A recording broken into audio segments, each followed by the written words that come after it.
guys! Welcome to my vlogs. Yan guys. Nakikita nyo ba yan? O naman ha. Ang dami kong bawang no. Yan.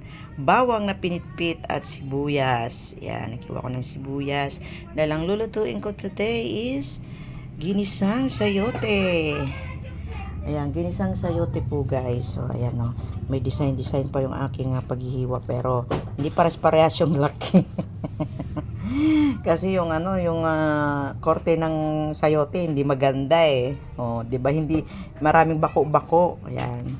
So nag-iiba yung forma ng paghihiwa. So ayan guys, mag-ano po tayo, magigisa. Ayan. So nakahanda na yung aking kawali. Ayan, aking kawaling luma. Ayan, paborito ko yan eh. Kahit ganyan siya. Ayan. So ayan, at tayo yung magigisa na guys. Samahan natin siya ng oyster sauce. Ayan. So, ayan. Pinapainit ko na itong mantika. Ay, mantika, kawali pala. Ayan. At lalagyan natin siya. Siyempre, ayan, madilim yung aking Bakit ito madilim? Ayan. Kunting mantika lang, guys. Ayan. Ayan, tama na yan. Ayan, panggisa. Igigisa natin ang bawang at ang sibuyas. Alam mo, diba itong kawali nito, bata pa yung mga anak ko. Although may mga kawali ako dyan. So, yung mga anak ko lang ang gumagamit. Ayaw nila ito gamitin. Ewan ko ba. Pero may mga malalaki po akong kawali. Yung mga sinaunang gamit noon. So, ayan. Nantay ko lang uminit ang mantika. Ayan guys. Unahin natin ang sibuyas. Para hindi na masunog yung ang ating bawang. Dito lagi ko namang niluluto itong madalang naman itong sayote. Kailangan din kasi natin magpilay. Pero na lang manok. Ayan. Adobo. Ayan. Ano lang kasi kinakain ng bata, minsan yun lang talaga niluluto namin. Kailangan talaga din sa bahay ay merong gulay. Ayan. Diba? Sarap. Ginisa pa lang ang bango to. Ang bango po. Ang bango. Grabe.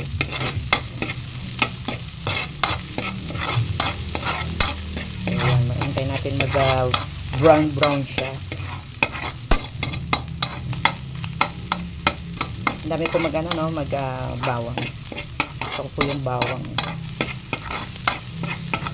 Okay na yan. So, syempre, ilagay na natin to. At haluin.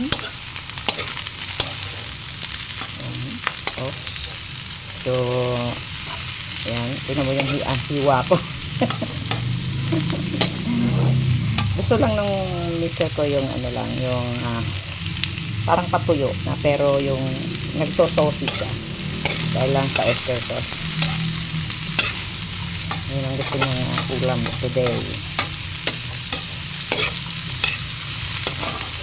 So, yan muna natin. Lalagyan din natin ng kunting-kunting man paminta lang kasi para yung mga bata rin kasi ayaw na may paminta masyado. So, tatakpan natin yan. Lagyan natin siya ng kunting asin lang. Yan, para hindi masyado siyang maalat. So, yan guys. Haluin na natin. Haluin natin. Yan. So, yan po ay atin muna takpan at bilangan natin sa mga ilang minuto para magisa-gisa mo lang siya ng kaunti.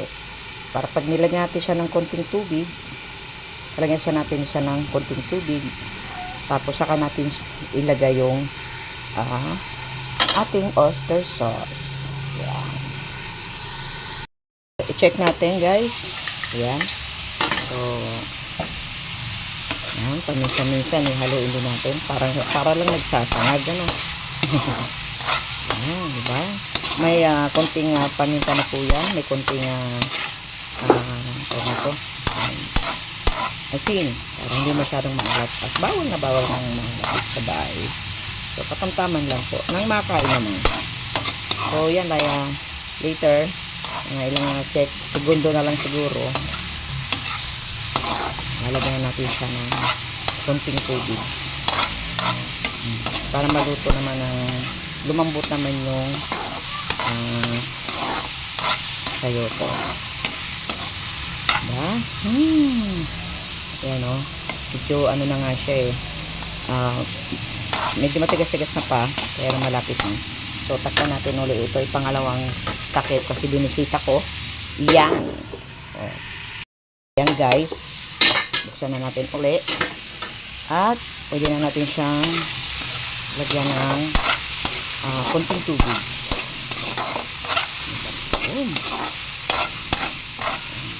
Konting tubig lang. Yan. Ito ay ano na, pinakulo na ito eh. Para may sabaw-sabaw naman ng bahagya.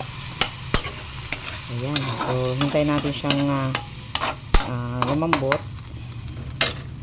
At isabay na natin itong ating mamasitas. Para absorb na absorb niya yung mamasitas. Donde? Ay, tapos na pala yung Pasko.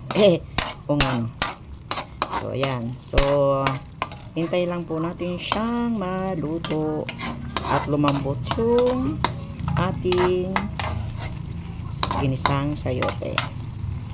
Pakulon lang natin siya ng mga 3 minutes siguro. Sarap. Diba? Pagkakulang po ng kung medyo natatabangan ng konti, kung talaga na parang tabag naman, parang wala nang lasa, abay, patis na po ang inyong itimpla.